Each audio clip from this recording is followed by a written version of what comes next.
Granville. Like, what was the point of grabbing a rattlesnake? Damn fuckers are crazy out there, Casey. They think it's bravery to catch them. I hear they're good eating, but you just don't see in eastern Iowa. You don't see a lot of them. So. Okay. When my brother Johnny, who is how old is Johnny?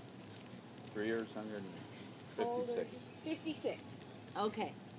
When my brother Johnny was like 4, my grandpa, when we went there for the summer, we went there every damn summer.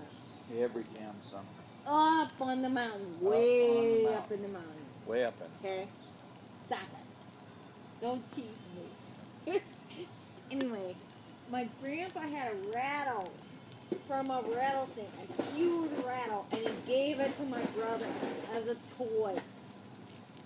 Sure. That was a popular child's toy. When he was like little, like 4 or 5 years old. Right. I was like, holy shit. And he showed us the snake skin.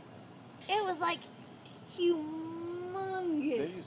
She said they used to walk on their grandparents' front porch. And we could hear rattlesnakes underneath. Underneath, rattle. No shit.